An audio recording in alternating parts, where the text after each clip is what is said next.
In-depth, investigative. This is KXAN News Today. Good morning and happy Thanksgiving. Thank you so much for starting off your Turkey Day with us. I'm Erica Brennis. We have meteorologist Kristen Curry this morning. A little colder out there, a little breezy. My blow-up Santa had blown across the yard this morning. Yeah, he had a rough night. We get it, right? It is much colder and those winds still a problem. Let's get to the forecast. I'm going to start up in Georgetown because you can see there on the bottom of your screen those trees in the foreground still moving around. Those winds behind yesterday's cold front still with us, so it is going to be even colder when you factor in those winds, but the Ewell Kubota weather camera is dry. We don't have any rain anticipated today. Here's a look at those numbers. 50 in Georgetown, 50 in Atlanta, 47 Fredericksburg, 52 in Austin. So if you've got a turkey trot plan for this morning, you do want to bundle up as those numbers are down anywhere from 5 to 15 miles per hour compared to what I was showing you yesterday morning at this time. But from those 40s and 50s this morning, we get up to the 60s this afternoon. That'll be it for the warm up. And then we tumble back down all the way to the 30s. It's even colder tonight. I'll show you those numbers plus your weekend planner and rain chances on the way for next week. More on that coming up in your first morning forecast. All right. Thank you so much, Kristen. In 2022, the Austin EMS Association was not happy with the way that the city of Austin handled its overnight cold weather shelters for people experiencing homelessness.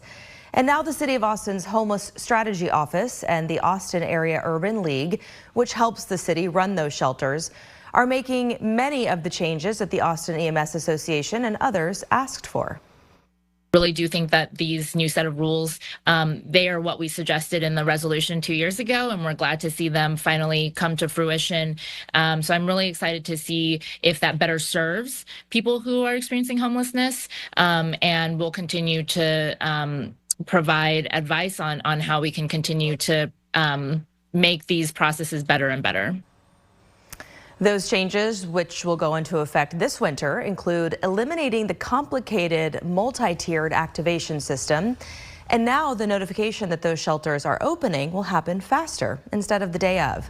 And there will be a way for people to get help even after the set registration hours, which are between 6 and 8 p.m. That after-hour service was not previously provided. The Fifth Circuit Court of Appeals is now ruling that the Biden administration cannot get rid of razor wire along the Texas border with Mexico. The ruling also stated that Texas is entitled to a preliminary injunction because Texas wants to guard its own property and not regulate Border Patrol.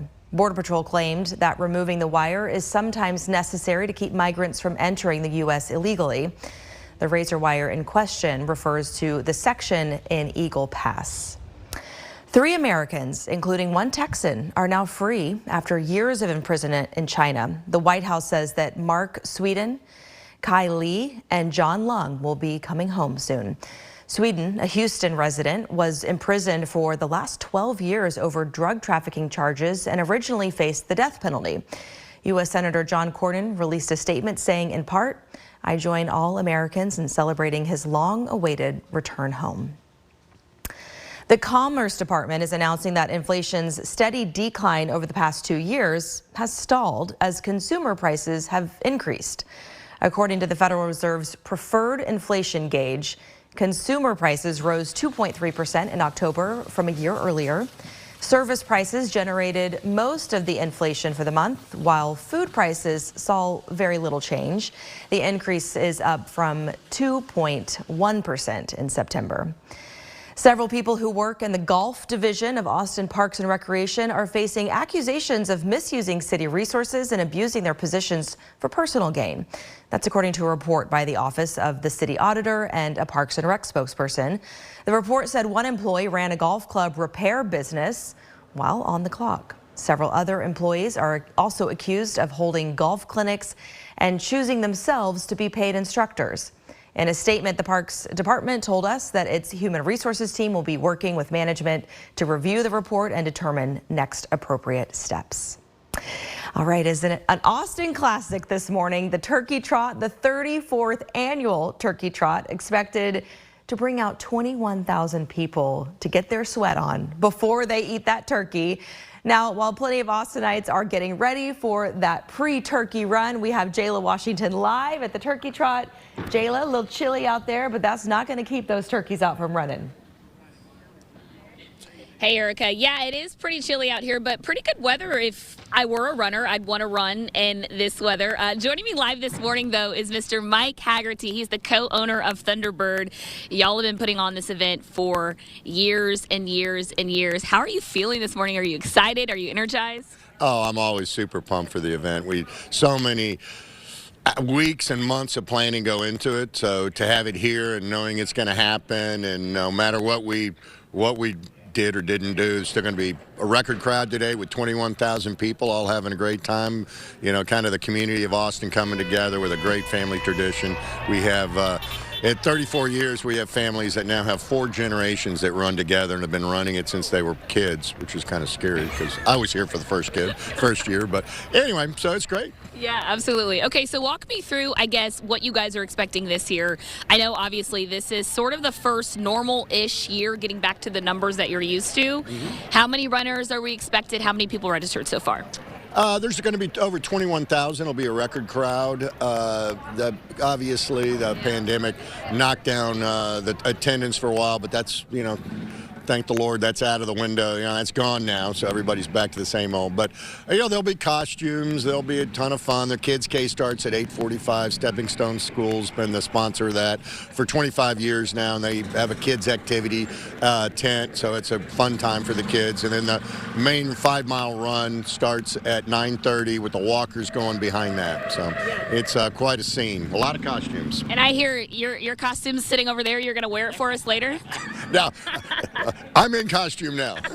He's like, this is what you're going to get. So this is a really cool event, everybody. Obviously, it goes to raise money for preventing homelessness here in Austin. We're really excited to be here. Thank you so much for having us. Coming up at 6:45, we are going to do a live interview with Caritas. I said carnitas earlier, and I was like, not carnitas. I'm already thinking about the food for Thanksgiving dinner. But yeah, we're really, really excited to be out here, and cannot wait to show y'all all of the costumes later this morning. Oh, the costumes are the best part. I love to see it.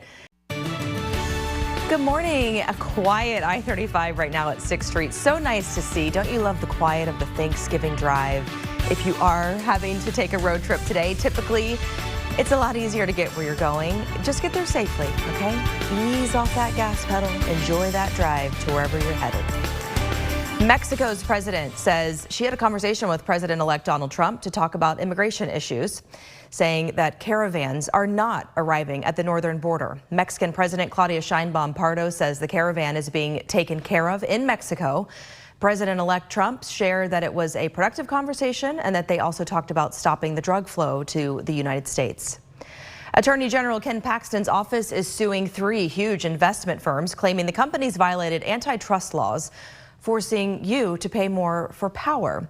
The lawsuit claims it happened through climate activism, which has reduced coal production and made energy prices soar. KXAN's Barrett Tryon talked to an expert on what happens now. This is a federal antitrust case. These things are complicated. Texas Attorney General Ken Paxton joining 10 other attorneys general to sue 3 of the largest investors in the world. At stake, the suit claims, is by controlling the supply of coal, they caused the price of fuel to rise. The allegation is that they have, pushed green energy policies which would reduce the production of coal.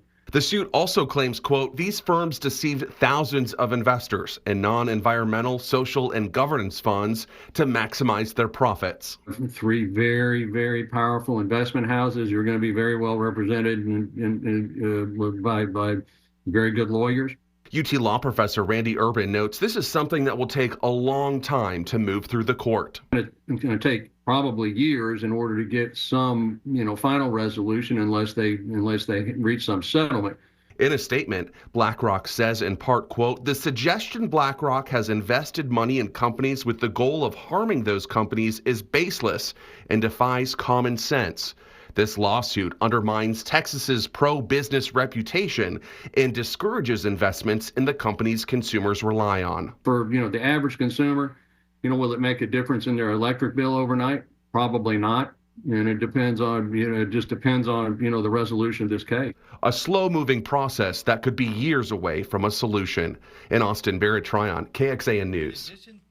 Okay, we don't want you to go anywhere today because today has your front row seat to the Macy's Thanksgiving Day Parade. Hosts Savannah Guthrie, Hoda Kotb, and Al Roker are live this morning from Herald Square outside Macy's flagship store in New York City with everything that you need to know. From the floats to the balloons and the surprise guests who will be stopping by. Today is getting you ready for the most anticipated parade of the year. A special preview of the Macy's Thanksgiving Day Parade is coming up this morning right here on KXAN on Today. And among the parade this morning, some familiar Central Texas representation. We want you to look out for the Spirit of America dancers this morning when they come through. You cannot miss them. They're a huge group.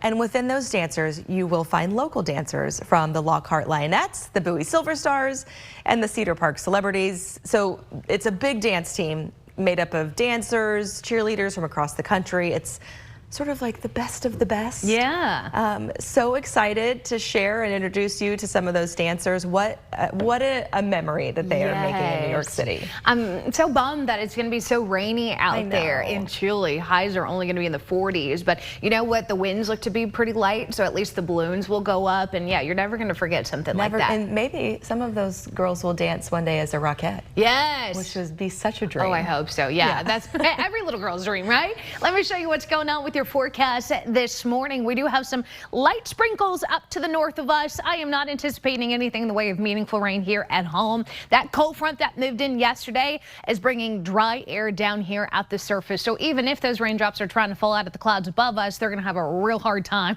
reaching us here down at the surface. West Shore home camera over central Austin. There's some cloud cover out there, but crystal clear conditions beneath. Temperatures in the 40s and 50s. As mentioned, it is very chilly out there, especially compared to the 60s we had yesterday morning. 53 in Giddings, 50 in Georgetown, 52 in Austin. You're finding 40s out in the hill country. Overall, your Thanksgiving Day weather is trending chilly and breezy. Those are going to be the two things that will highlight here because the temperatures are only going to warm to the lower 60s this afternoon. That's actually below normal for us. And with that gusty north wind, sustained winds about 5 to 15, but the wind gusts about 20 to 30 miles per hour. That's going to make it feel even cooler out there. So going with the high of 60 underneath that mostly to partly cloudy sky. Tonight, even colder, which means tomorrow morning, Friday morning, we've got low temperatures expected to be in the 30s across all of central Texas. In fact, San Saba and Mason County both have a freeze watch in effect for tonight, as clearly we're going to be looking at those temperatures down into the lower 30s in the hill country. I don't think we'll get there here in the Austin Metro, but those low-lying spots, those lower elevations, we certainly could west of I-35. As far as the Black Friday forecast goes, if you're going to be shopping tomorrow morning, those upper 30s only slowly warm to the 50s by the time we hit the later part of the morning. Cool and dry. No need to worry about rain there. As far as how it's going to play out with our skies, I anticipate a lot of cloud cover overhead today. Like I said, those sprinkles are going to try and make a run at us from the north, but it does not look to be anything that will impact your Thanksgiving Day plans. Once we move into tomorrow, we continue with a mix of sun and clouds. A lot of this high cloud cover, but it's going to filter the sunshine at times. Saturday, mix of sun and clouds with those 60s. And then Sunday, probably a little bit of some clearing, but you're noticing some rain down in South Texas. There's going to be a low scooting up from the coast here that I think is going to raise our rain chances starting late Monday, but more likely to see that Tuesday into Wednesday of next week. So rain coverage on the rise. I would expect Tuesday and Wednesday to be dodging some light to moderate showers. It's not necessarily heavy rain. I think the totals are probably going to be on the lighter side, and there shouldn't be anything in the way of a severe weather threat with that. But hey, it's rain and we need it, so we'll take it. 7-day forecast is breezy winds, and by that I'm talking about those wind gusts expected out of the north. High of 60 tonight, down to 39. Low to mid 60s tomorrow into the weekend. Rain chances, as we mentioned, for next week. Highs will stay in those 60s. Your overnight lows will be in the 40s as we start the month of December. Good morning. Welcome back. A beautiful shot over downtown. The skyline just lit up Happy Thanksgiving. We are so thankful that you are starting your Turkey Day with us and grateful for you being part of the KXAN family. Electric automaker Tesla was fined nearly $7,000 by the feds for violations at the Gigafactory in Travis County. The Occupational Safety and Health Administration, or OSHA, found 2 violations related to hazardous exposure to employees. The first for not checking employees for chromium exposure in the Cybertruck body area of the facility in June, and the second for not providing training and information on hazardous chemicals in July. KXAN did reach out to Tesla for a statement about those fines, but we have not heard back. If you're looking forward to feasting and then maybe dozing off and on the couch while the Cowboys play today, well, you are not alone. But the Cowboy fans going to the game should come hungry or at least ready for seconds. The culinary team at AT&T Stadium gave a sneak peek at their Thanksgiving Day menu, and it includes the Thanksgiving sandwich, the Thanksgiving pie, and the Thanksgiving bowl, and the Thanksgiving roll, which the chef explains what's inside that roll. It's sweet potatoes, stuffing, smoked turkey, green beans. It's got cranberry sauce, and then it's just wrapped up and fried in a crispy roll, and then you dip it in the gravy. And this is just like a fun twist on Thanksgiving. She got me when she said, then we fry it and then you dip it in the gravy. Yes. They say that chefs prepare about 10,000 pounds of turkey, 8,000 pounds of ham, and 12,000 pounds of mac and cheese, which is even more popular on Thanksgiving Day. Wow. I would try the Thanksgiving egg roll. I think that sounds really good. Of course, you only live once. Yeah. You got to try at least a bite. I mean, that is a whole lot of turkey, though. Anything I can dip in gravy, I know. count me in. You look at my plate and it's smothered, right? It's gravy and everything else. I can't wait. I know, I'm excited. Let me show you what's going on with some high school football. Maybe you're going to be heading out to Burger Stadium tomorrow. We've got Buda Johnson taking on Westlake, which, by the way, you can watch live on KBVO. But if you are headed out to the stadium, those temperatures will be in the upper 50s to low 60s for the entire game. No need to worry about the rain gear. If you're going to be watching the big kids, the big boys play, Texas Longhorns taking on the Texas A&M Aggies. Everybody's talking about this game, right? Temperatures up there in College Station going to be in the 50s on Saturday. Winds light out of the east at about 5 miles per hour. Partly to mostly cloudy, but we do not anticipate rain out of those clouds. High temperatures here locally in those lower 60s today and tomorrow, upper 60s for your weekend. You'll notice 68's average. So we actually hit a stretch to finish off November cooler than normal and much colder with those overnight lows too. Tonight down to 39 here in Austin. Coldest night of the season thus far. Pretty much close to that on Saturday morning too. And then we get back into these mid 40s Sunday and Monday. Once we get into early next week, we focus more on the possibility of rain returning to Central Texas. I'll have more on that coming up in your first warning forecast. This is KXAN Sports, brought to you by Thomas J. Henry. Good morning. We won't have to wait much longer before Texas and Texas A&M kicks off in their first battle in 13 years on Saturday night. The Longhorns will face the Aggies while on a 4-game winning streak. Same can't be said for A&M as they are coming off a crazy 4-overtime loss at Auburn. Now, the Longhorns defense has caused many headaches for quarterbacks this season. They'll need to do so once again when they face Aggies quarterback Marcel Reed, who threw 3 touchdowns and 297 yards this past Saturday against the Tigers. This guy is electric quickness and speed and a real weapon. I think that's why their red zone numbers are so good, is because when they get down there, you have to defend him running the ball as well as throwing the ball. And I think they've tailored an offense around him to his skill set that make them and make him in particular difficult to defend. Join me, Alex Okafor, Dan Neal, Noah Gross, and Roger Wallace as we get you set for Saturday on our live pregame show, Texas Game Day. We'll kick things off at 5:30. Make sure to join us over on KBVO. And college volleyball, UT defeated the other UT as Texas knocks off Tennessee in order to win their 5th straight match at Greg Gym last night. They will close out the regular season on Saturday when they host Ole Miss at 11 a.m. NFL, the Dallas Cowboys will take on the New York Giants today at 3:30. Before that, you can get your football fixings from the Detroit Lions and the Chicago Bears as the Lions look to improve to 11-1 on the year. Who would have thunk it? That's it for sports.